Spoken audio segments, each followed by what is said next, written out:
The objectification of womanhood is becoming normalized. Wearing my gender like a costume is insulting and degrading. Women are being legally erased in language and law. Sex is dimorphic in the human species. This means we are two genders, male and female. Period. Moreover, the term dimorphism denotes a trait that occurs in two distinct forms or morphs within a given species. And traits that differ consistently between males and females are sexual dimorphisms. Sexually dimorphic traits may differ so radically between sexes that they can be reliably used to differentiate males from females.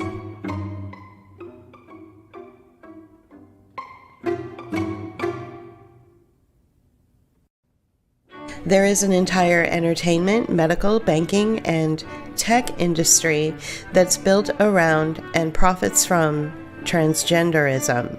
I call it an ism because it's become an ism.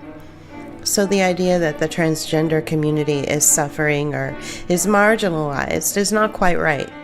Since when does a multi-pronged trillion-dollar industry grounded in capitalism care about human rights? What started out as men cross-dressing for pleasure has been co-opted by psychologists and marketing agencies and political campaigns to appeal to the idea that wanting to wear women's clothes, for example, to express the feminine side that all men inherently have is somehow your body screaming for its true identity to come out. There are transgender individuals. Some of them I call my friends. The process of their transition was a private one. It wasn't exploited in any way. They had to appeal to their insurance companies to cover costs. They had to apply for social support systems like food stamps or housing, have long conversations with their families, which sometimes took years to help pay for support, not only surgical support, but also emotional and psychological support. They too actually believe there are only two genders, male and female. They understand the science behind the human race being a dimorphic species. These people who have taken years to process their identity and become wholly recognized as who they believe they truly are not included in this piece. Their process was a personal journey that I don't even feel all that comfortable talking about here.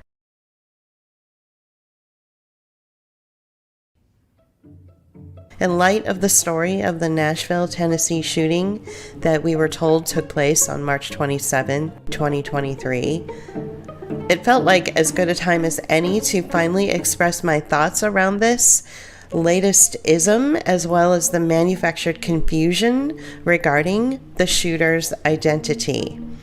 First, let's unpack the story.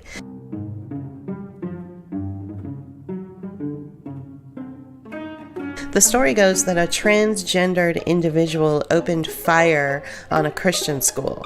The story also concluded that anywhere from 3 to 6 individuals were killed as a result of the shooting. The story tells us that these individuals varied in age, from children to adults.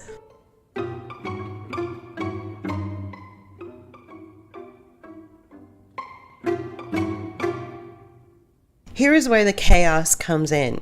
Chaos exists in stories to keep people from examining the critical aspect of a story, which is always nothing more than a piece of fiction to act as a warning shot that your individual rights are further eroding. There was some confusion about whether the shooter had transitioned from a man to a woman or transitioned from a woman to a man. Chaos and confusion about the name, the origin story, and who this person actually was created to distract the user or the viewers from taking a critical look at the story itself. Finally, it seems within the last 24 hours, they figured out what the story they felt was the most plausible So this is the story they came up with. Audrey Hale is the name of the shooter, they said. It doesn't matter that Audrey Hale was formerly a male, because we're only here to recognize how she identified herself. So don't question it, they say. Don't concern yourself with it, they say.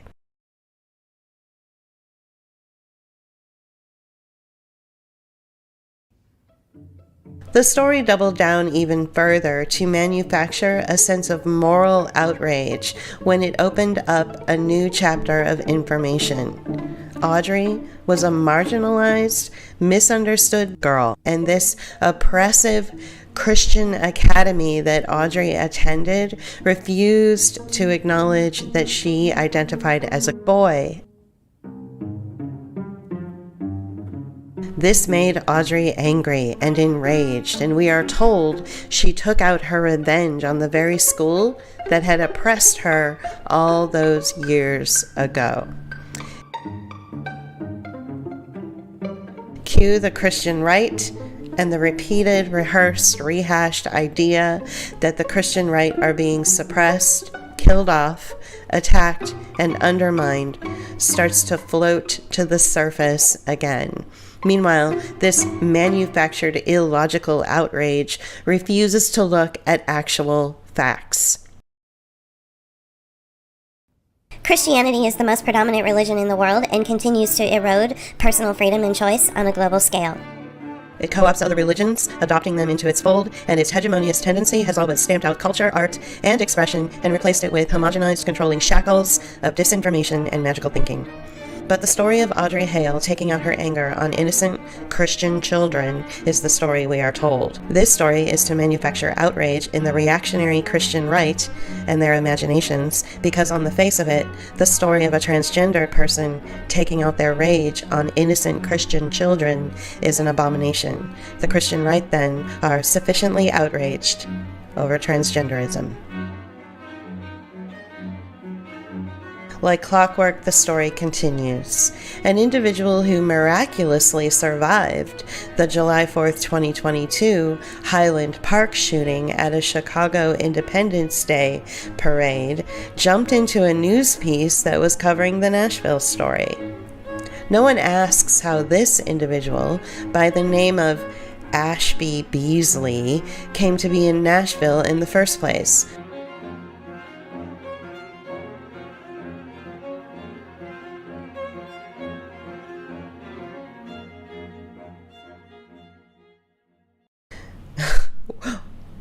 We're not supposed to even question this, as Ashby starts the next chapter of the story.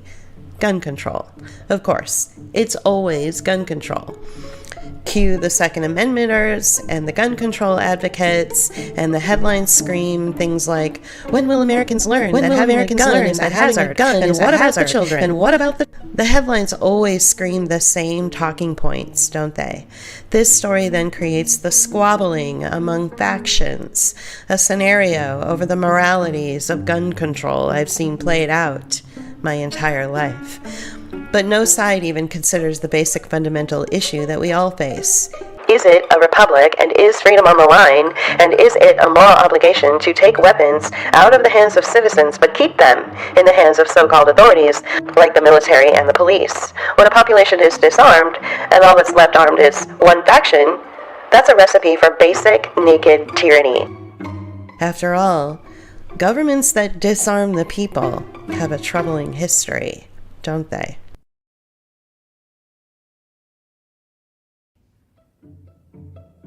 Where do I personally think this story will lead us? I personally think this story pivots us into some sort of disfigured or deformed version of The Handmaid's Tale.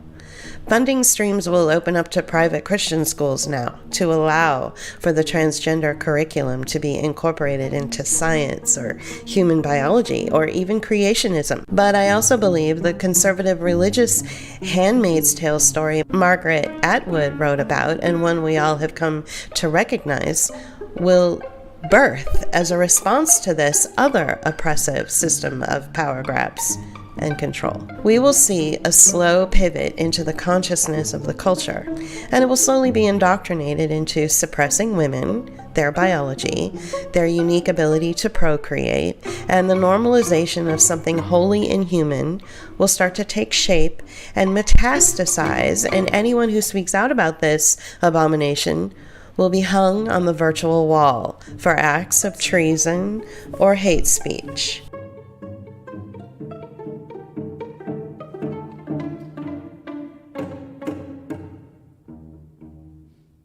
More people will discuss how transgenderism will be the gateway into transhumanism, but those people will be suppressed and censored. And yet, like clockwork, there will be factions that will stand out against it. Those factions will include academic factions that recognize the science of a dimorphic species, and the religious right. I personally believe this work of fiction that we are told took place in Nashville on March 27th, 2023, will allow another funding stream to investigate the effects of hormones or puberty blockers or various other transitioning countermeasures that are prescribed for transitioning patients. We may see more outrageous and erratic behavior in certain communities, as this will give more money to the medical industry, which has now replaced the military industry. I believe this story pivots us further and deeper into a police state, which is the ultimate goal. To suppress, murder, detain, and change the very definition of what it means to be a free, autonomous human being. I believe this story was written to trot out further erosion of our culture and normalize sadism even more by creating trauma-inducing stories that you can't seem to escape from. I believe this story tells another dark and sinister story. Like all characters in stories we are told, the character of Audrey Hale was assassinated. These personas and characters are always disappeared or assassinated to keep us from looking too closely at the faulty origins of the story itself. But remember, we are told she was assassinated without a trial, without charges, without going through the proper channel to decide whether she truly is guilty of a crime. This is the part that perhaps bothers me the most. The normalization of the execution of individual Americans outside of due process. Whether those Americans are real or not.